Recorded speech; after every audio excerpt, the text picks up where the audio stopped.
Here with second-year Northwestern State baseball coach Bobby Barbier. The Demons, after a planes, trains, and automobiles kind of trip back home from Nebraska, but it was a happy trip, Coach. You split two, and I think you really, in addition to winning the Saturday game, really showed well against the defending Big Ten champions this past weekend.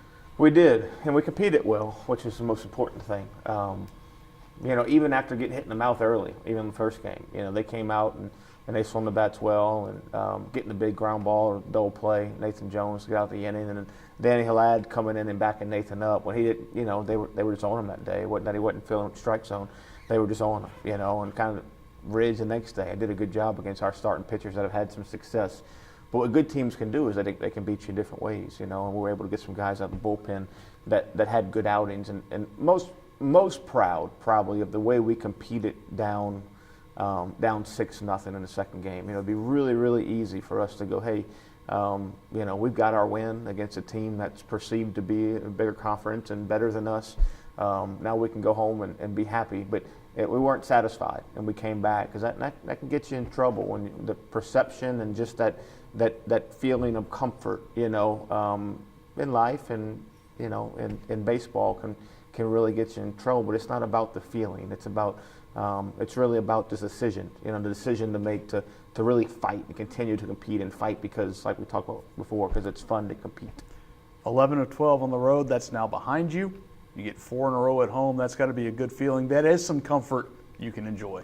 Yeah, I'm ready for our city to see our team again. It's been a little while, so I'm ready to see the crowd tomorrow night. I think it'd be a good one against La Tech, and hopefully good. We'll have some good weather for Corpus. It'll be a lot warmer at home than it was in Nebraska. But I know the boys are excited about playing back at home again. Yeah, never good when you leave a city that's 38 and you come home and it's more than twice the temperature.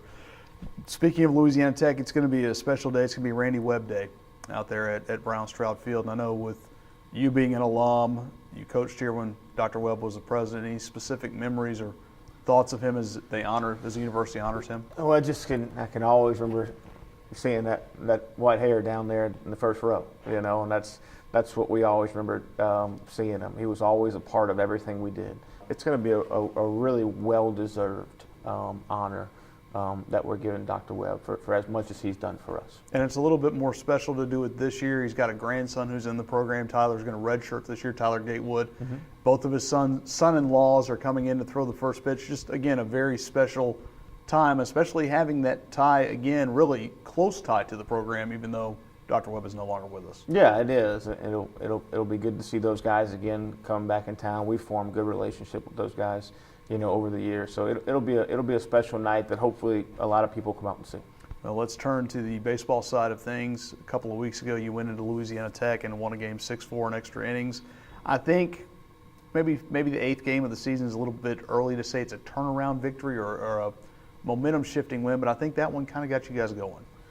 Yeah, it did. It was a big game on the road that we kind of thought looked like we had let slip away, and then came back and found a way to win it. And our game's funny, man. You can have some of those games that can really turn things around a little bit. We've played pretty well, since then, and really just after the first 2 weeks of the season, I think we've learned how to compete. We've learned each other a little bit. We've learned which roles guys are having in the bullpen and off the bench in certain spots. So excited to get those guys down and have another tough game. And that pitcher they're throwing has been one of the best pitchers in the country all year long. I don't even know if his ERA registers. So it'll be a really good test for us, coming off of this road trip and back home in front of our fans. It's not often you get to see a guy twice. You're talking about David Leal, and they're going to see Jerry Maddox twice on the same side, at least to start. When you go to the guys, what do you tell those guys when you see him for a second time, especially as tough as he was? You did break through against their bullpen and a couple of unearned runs off of him. But what do you tell these guys going into seeing this guy for a second time? I think as coaches we can outsmart ourselves sometimes. There's nothing I can tell David Fry that he doesn't already know about his in-person at-bats with that guy. So every guy is going to take their at-bats differently.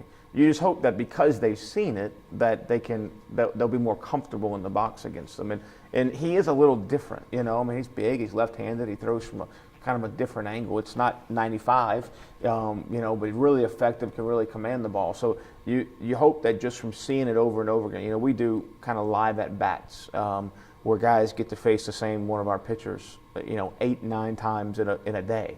And you can see that just you get more comfortable with your timing, you get more comfortable with release point.